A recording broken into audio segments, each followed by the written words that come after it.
कुछ इसी तरह से अब नेपाल में भी हो रहा। आप तस्वीरें देखिए, बहुत भयानक तस्वीरें।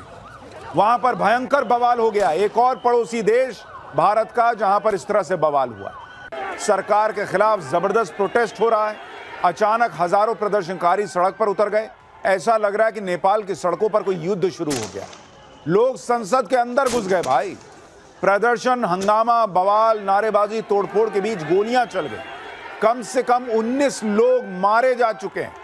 नेपाल में आग कब बुझेगी ये किसी को नहीं पता, और ना ही ये पता है कि अचानक इस बवाल के पीछे किसका हाथ है। क्या कोई बड़ी साजिश रच रहा है? क्योंकि इसी तरह से बांग्लादेश में हुआ, इसी तरह से श्रीलंका में हुआ। क्या नेपाल में भी बांग्लादेश जैसा तख्ता पलट होने वाला है? क्यों भारत के पड़ोस में ही ये सब हो रहा है? क्या भारत को भी निशाना बनाया जा सकता है? एक एक करके भारत के सारे पड़ोसी देशों में आग कौन लगा रहा है? क्या आगे भारत के खिलाफ किसी साजिश की प्लानिंग है? ये सारे सवाल नेपाल में लगी आग से सुलग रहे हैं। क्योंकि जैसे ही भारत के पड़ोस में कोई आंदोलन होने लगता है, हमारे यहाँ कई ऐसे नेता हैं जिनके मन में लड्डू फूटता है कि अरे फलाना चीज तो यहां भी होगी, यहां भी पब्लिक जो है वो सड़क पर लेकर खींच कर ले आएगी और न्याय कर देगी वगैरह वगैरह। ये लोग आए दिन माहौल बनाने में लगे रहते हैं कि नरेंद्र मोदी की सरकार अब गई तब गई। इंडी गठबंधन का इकोसिस्टम तो डेट और टाइम बता देता है कि नरेंद्र मोदी की सरकार कब गिर जाएगी। कभी 3 महीने, कभी 6 महीने, कभी 9 महीने, कभी 9 दिन। जब भी बांग्लादेश और नेपाल जैसे देशों में बवाल होता है, इंडी गठबंधन का इकोसिस्टम एक्टिव हो जाता है। इन्हें लगता है कि जो टूल किट बांग्लादेश में चली, श्रीलंका में चली, नेपाल में चली, वही टूल किट भारत में भी चल जाएगी। नेपाल में जो हो रहा है वो भारत के लिए कितना बड़ा चैलेंज है। नेपाल में जो बवाल हो रहा है उसकी असली वजह क्या है? क्या चीन और अमेरिका की लड़ाई में नेपाल जल गया है? क्या भारत तक इसका इंपैक्ट हो सकता है? नरेंद्र मोदी के लिए ये चैलेंज क्यों है? ये सब आपको बताऊंगा। आपको बांग्लादेश की तस्वीरें याद होंगी, श्रीलंका की तस्वीरें भी याद होंगी। क्या नेपाल भी उसी रास्ते पर जा रहा है? यह सवाल इसलिए क्योंकि आज अचानक नेपाल की सड़कों पर कुछ ऐसा हुआ जैसे लगा कि वहां पर युद्ध शुरू हो गया। सबसे पहले यह देखिए कि कैसे नेपाल की राजधानी काठमांडू में प्रदर्शनकारी संसद के बाहर जुट गए। सेम पैटर्न, श्रीलंका, बांग्लादेश और यहां भी संसद के बाहर इन लोगों ने संसद का घेराव कर लिया। प्रदर्शनकारी वहां सेना के ट्रक पर चढ़कर बैनर लहराने लगे। बैनर पर लिखा था यूथ अगेंस्ट करप्शन। नेपाल की संसद को घेरने के बाद प्रदर्शनकारी संसद के अंदर घुसने लगे। इस वजह से वहां सुरक्षा बलों और प्रदर्शनकारियों के बीच भयंकर झड़प हो गई। आप तस्वीर देखिए, रेलिंग वेलिंग सब तोड़ दिए भाई लोग, और वहां पे पूरा एकदम अफरा तफरी मच गई। देखिए कैसे हो रहा है। कई प्रदर्शनकारी बिल्डिंग के अंदर घुस भी गए, तोड़फोड़ भी मचा दी। इन लोगों को रोकने के लिए जब पुलिस ने बल प्रयोग किया तो पुलिस पर पत्थर चलाने लगे ये लोग। एक और तस्वीर देखिए, नेपाल की संसद के गेट की रेलिंग को कैसे तोड़ दिया गया, उसकी तस्वीरें आपको दिखा रहा हूं। एंट्री गेट पर आग तक लगा दी गई। नेपाल की संसद के परिसर की तस्वीरें आपको दिखाता हूं, जहां प्रदर्शनकारी अंदर घुस गए। ये देखिए कैसे तोड़ ताड़ के अंदर घुस गए और पूरी तोड़फोड़ मचा दी। ये संसद के अंदर का हाल आपको दिखा रहा हूं। जब हालात बेकाबू हो गए तो नेपाल की पुलिस और सेना ने प्रदर्शनकारियों पर फायरिंग शुरू की। दावा है कि प्रदर्शनकारियों पर रबड़ बुलेट से फायर किया गया। दावा यह भी है कि यहीं से प्रदर्शन और हिंसक हो गया और इस फायरिंग में कई लोग मारे गए। कम से कम 19 लोगों के मारे जाने की खबर है। प्रदर्शनकारियों को हटाने के लिए आंसू गैस के गोले भी दागे गए। इस प्रदर्शन में करीब 350 लोग घायल हुए हैं। नेपाल की संसद के बाहर खड़ी सेना की गाड़ियों को भी टारगेट किया गया। यह सब बवाल तब हुआ जब काठमांडू में संसद के आसपास का जो एरिया है वहां ऑलरेडी कर्फ्यू लगाया हुआ था। तब जाकर यह तमाशा और बवाल हुआ। नेपाल में उग्र प्रदर्शन की कुछ और तस्वीरें देखिए। सोशल मीडिया बैन के खिलाफ नेपाल के कोने कोने से युवा काठमांडू में जुट गए। हजारों की भीड़ संसद की तरफ मार्च करने लगी। प्रदर्शनकारियों को रोकने के लिए सुरक्षा बलों ने बैरिकेडिंग की थी। ये तस्वीर देखिए भाई, लोग पूरा गिरा दिए भाई बैरिकेडिंग, गुस्से में भर गए। लड़के थे, लड़कियां थी, सब बेकाबू हो गए। बैरिकेडिंग तोड़ दी, सुरक्षा बलों पर हमला कर दिया। प्रदर्शनकारी इतनी ज्यादा संख्या में थे कि सुरक्षा बल भी इनके आगे सरेंडर करते दिखे। प्रदर्शनकारियों को रोकने के लिए वाटर कैनन का भी इस्तेमाल किया गया। पानी की बौछार मारी गई, लेकिन प्रदर्शनकारी पीछे नहीं हटे। ऐसा लग रहा था जैसे वो आज बवाल मचाने के मूड से ही आए हुए थे। आज नेपाल में हो रहे इस प्रदर्शन का एरियल शॉट आपको दिखाता हूं। जहां तक आपकी नजर जाएगी भीड़ ही भीड़ नजर आएगी। आप देखिए, ड्रोन से ये शॉट है और आप भीड़ को देखते जाइए। नेपाल में ये तस्वीरें बता रही हैं कि ये प्रदर्शन कितने लार्ज स्केल पर हुआ वहां पे। ये देखिए तस्वीर, खचाखच सड़क भरी हुई भाई। ड्रोन उड़ता चला जा रहा है, कैमरे में फोटो लेता जा रहा है और देखिए खाली आपको पब्लिक दिख रही है। इस प्रदर्शन में सरकार के खिलाफ जमकर नारेबाजी की गई और एक तरफ की सड़क नहीं है, दोनों सड़क छेके हुए हैं लोग। नेपाल में जो कुछ भी हो रहा है उसके पीछे वजह क्या है, आपके मन में भी आ रहा हो। वहां के युवाओं का ये गुस्सा इतना इंस्टेंट कैसे बढ़ गया। कई लोग कह रहे हैं कि ये चीन और अमेरिका के बीच का खेल है जिसमें नेपाल सुलग गया है। कुछ लोग कह रहे हैं भारत को भी चेत जाना चाहिए। श्रीलंका बांग्लादेश के बाद भारत में भी ऐसा ही कोई प्लानिंग तो नहीं कर रहा, कुछ बाहर विदेशी ताकतें वगैरह वगैरह। चीन और अमेरिका का इस बवाल से क्या कनेक्शन निकाला जा रहा है वो आगे बताऊंगा। पहले देख लीजिए कि नेपाल में इस बवाल की वजह बताई क्या जा रही है। कुछ दिन पहले नेपाल सरकार ने फेसबुक, इंस्टाग्राम, यूट्यूब समेत 26 सोशल मीडिया साइट्स को बैन कर दिया। नेपाल सरकार का कहना था कि ये सोशल मीडिया प्लेटफॉर्म नेपाल के कानून का पालन करते हुए खुद को रजिस्टर नहीं करवा रहे, इसलिए एक्शन लिया गया है। नेपाल की ministry of communication and information technology ने सोशल मीडिया कंपनियों को रजिस्टर करने के लिए 7 दिन का वक्त दिया। बुधवार रात को यह डेडलाइन खत्म हो गई तो Facebook, Insta, WhatsApp, YouTube, Twitter, Reddit और लिंक्डइन, तमाम जो सोशल मीडिया कंपनियों ने रजिस्ट्रेशन के लिए कोई एप्लीकेशन भी नहीं थी, इसलिए इन पर बैन लगा दिया गया।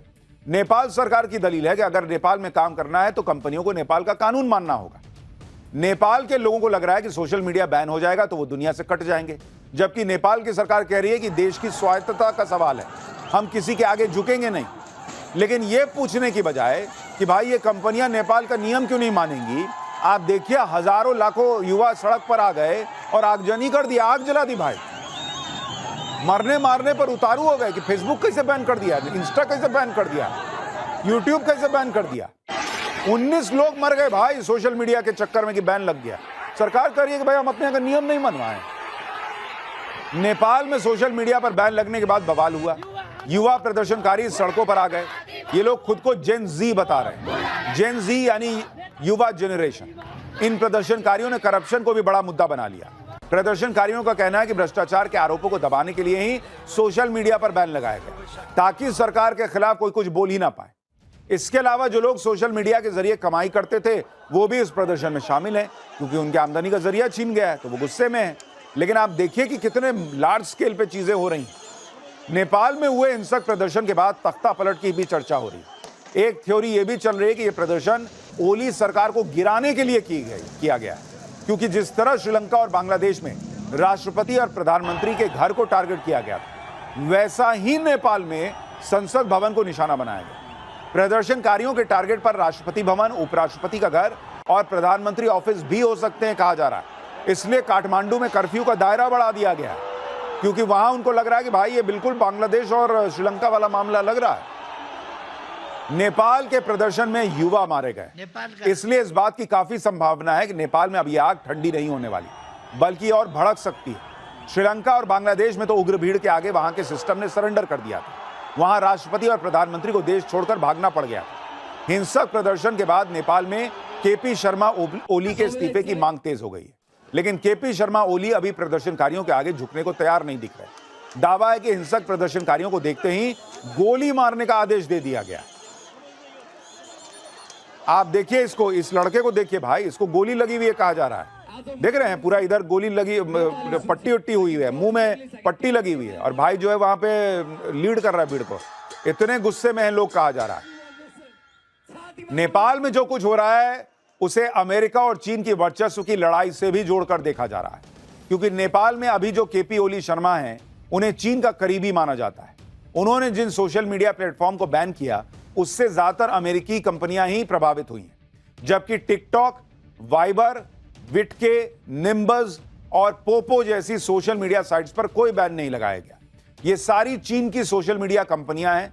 दावा है कि इन कंपनियों ने नेपाल के कानून के मुताबिक खुद को रजिस्टर करवा लिया था, इसलिए ये बैन से बच गई। जबकि दूसरी थ्योरी ये है कि क्योंकि केपी शर्मा ओली जो है वो चीन के करीबी हैं, इसलिए उन्होंने नेपाल में अमेरिकी कंपनियों का शटर डाउन कर दिया और इसी वजह से यूट्यूब, फेसबुक, इंस्टाग्राम बैन करवा दिया गया, जबकि चाइनीज ऐप्स पर कोई एक्शन नहीं हुआ।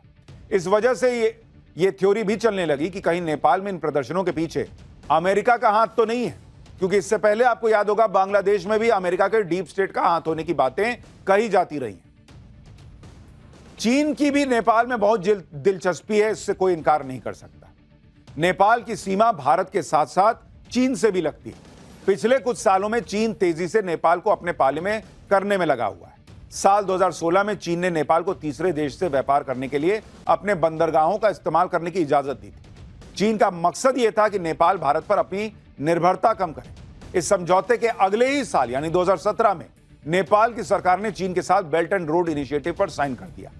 चीन के इस प्रोजेक्ट पर गरीब और विकासशील देशों को कर्ज जाल में फंसाने का आरोप लगता रहा है। जैसे पाकिस्तान के नहीं साथ किया कि तुम पैसा लो, मेरा चलने दो काम, पाकिस्तान बिक गया। वही नेपाल के साथ हो रहा है, ये कहा जाने लगा। नेपाल ने चीन के अलावा अमेरिका से भी कर्जा लिया हुआ है। अमेरिका के भी कई प्रोजेक्ट्स नेपाल में चल रहे हैं। इसी साल फरवरी में नेपाल के पीएम केपी शर्मा ओली ने नेपाल पर बढ़ते विदेशी कर्ज को लेकर चिंता भी जताई थी। यानी नेपाल को अखाड़ा बना दिया गया है, जहां चीन और अमेरिका की वर्चस्व की लड़ाई चल रही है। अब नेपाल की सरकार का रुख कोई भी हो, लेकिन नेपाल की जनता यह जानती है कि नेपाल के लिए भारत ही बेस्ट है। नेपाल भारत से सटा हुआ देश है। भारत और नेपाल का रोटी बेटी का नाता है। भारत और नेपाल के बीच गहरे सामाजिक सांस्कृतिक संबंध है। इसलिए नेपाल में कुछ भी उठापटक होती है तो उसका इंपैक्ट भारत पर पड़ेगा ही पड़ेगा। भारत और नेपाल के बीच 1751 किलोमीटर लंबी सीमा है। नेपाल का बॉर्डर यूपी, बिहार, उत्तराखंड, सिक्किम, पश्चिम बंगाल से लगता है। अगर नेपाल में अस्थिरता बढ़ेगी, भारत विरोधी ताकतें हावी होंगी, तो भारत में आतंकियों की घुसपैठ, ड्रग्स तस्करी, नकली नोटों की तस्करी का खतरा बढ़ जाएगा। इसलिए नेपाल के हालात सीधे सीधे भारत की सुरक्षा को भी प्रभावित करते हैं। आप बांग्लादेश का उदाहरण याद कीजिए ना बॉस। पिछले साल बांग्लादेश में जो तख्ता पलट हुआ था, उसका असर अभी तक भारत झेल रहा है। बांग्लादेश में भारत विरोधी ताकतों के हावी होने से वहां पाकिस्तान बांग्लादेश से मेलजोल बढ़ाने का प्रयास कर रहा है। भारत के लिए तनाव की बात इसलिए भी है क्योंकि नेपाल में यह प्रदर्शन ऐसे वक्त में हो रहे हैं जब नेपाल ने भारत से सीमा विवाद छेड़ा हुआ है। दरअसल हाल ही में भारत और चीन के बीच उत्तराखंड के लिपुलेख दर्रे से सीमा व्यापार को फिर से शुरू करने पर सहमति बनी, लेकिन नेपाल ने इस पर यह कहते हुए आपत्ति जताई कि यह तो नेपाल का इलाका है। भारत ने लिपुलेख पर नेपाल के दावे को सिरे से खारिज कर दिया। हालांकि इस मुद्दे पर चीन ने नेपाल का साथ नहीं दिया और इस विवाद से दूरी बना ली। नेपाल के पीएम ने